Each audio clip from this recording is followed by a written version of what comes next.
Qu'est-ce que les apparitions?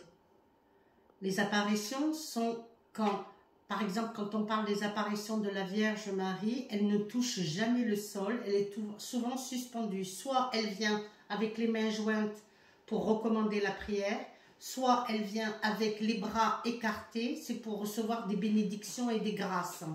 Chaque représentation est très symbolique. Elle ne vient jamais pour délivrer des messages très personnels à la personne, c'est très rare. Ou quand elle vient, c'est surtout pour parler du monde et ce qui va se passer dans le monde. Elle a apparu le 3/4 du temps, le plus souvent à des enfants qu'à des adultes. Pourquoi les enfants? Parce que on dit qu'ils sont purs.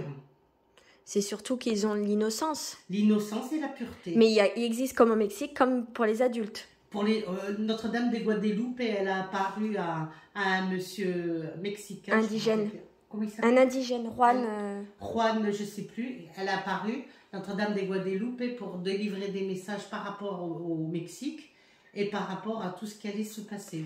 Par contre, que ce soit Jésus, Marie, Saint Joseph et tout ça, ils ne viennent jamais en écriture automatique Et délivrer des messages personnels.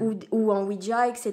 Ou en Ouija, non. Ça, c'est souvent le 3/4 du temps des c'est tout le temps. Faux. C'est tout le temps des esprits farceurs qui des esprits, oui, occultes ou farceurs qui viennent vous induire en erreur.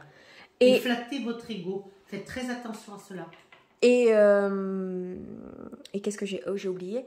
Et du coup, quand elle apparaît, donc elle ne touche jamais le sol. Tu peux expliquer ce que c'est le corps glorieux de la Vierge? Le corps glorieux, c'est ce qui entoure la Vierge et qui est très très lumineux. Le corps glorieux de lumière, elle est toute lumineuse. Quand elle apparaît, la Vierge, la Sainte Vierge, elle est en lumière. Donc, et on la voit même pas puisqu'on voit même pas en face. C'est comme normalement quand on regarde un ange, on peut pas le voir véritablement en face tellement il est lumineux. C'est une lumière aveuglante. Intense, aveuglante.